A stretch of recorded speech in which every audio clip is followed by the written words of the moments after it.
But this was just a few weeks after the Democrats and Obama were crowing about their pay-go rule.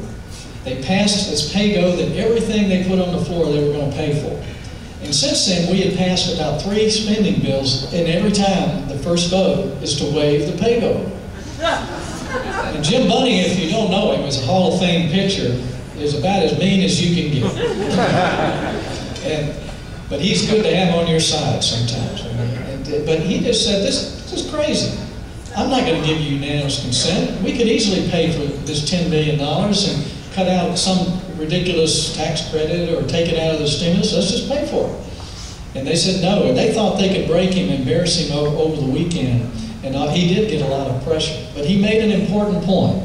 And folks, I want you to hold me accountable and every Republican here. The time for talking is over.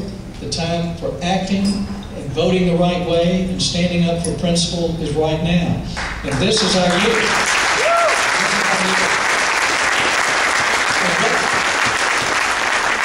The opportunity we have at the grassroots level, and not just candidates at the federal level, but what you do here with all the candidates you have in the room.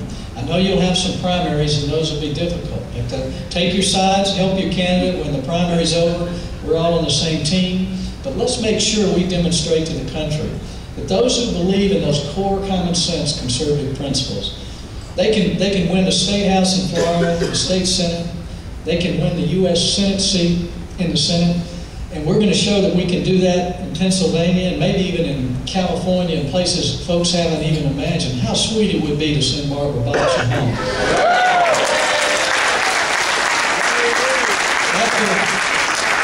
She worked so hard for that title as senator. Somebody might remember. But let me just close by thanking you again and reminding you that the point that Debbie talked about is very real. Congress is not going to save this country. The people are. This is a government of the people, for the people, by the people. The only thing that's going to save us is the people standing up and speaking out, taking back their country.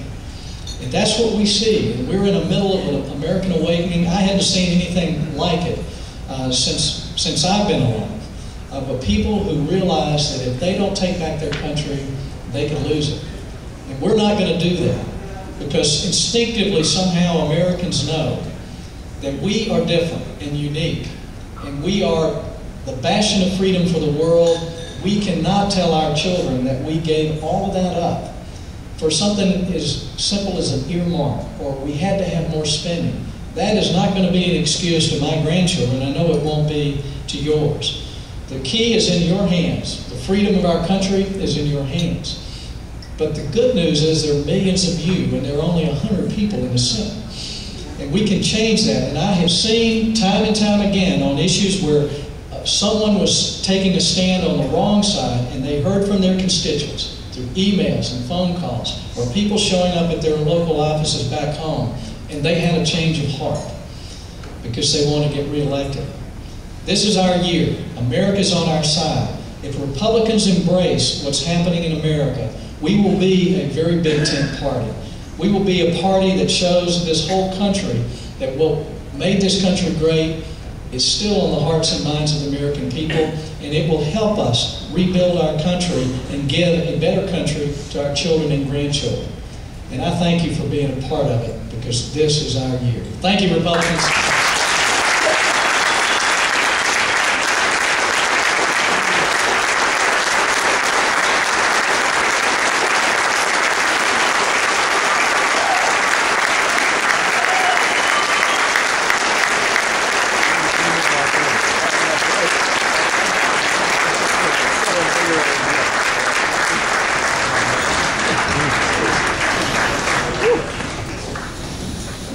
The only senator with a 100% conservative ranking.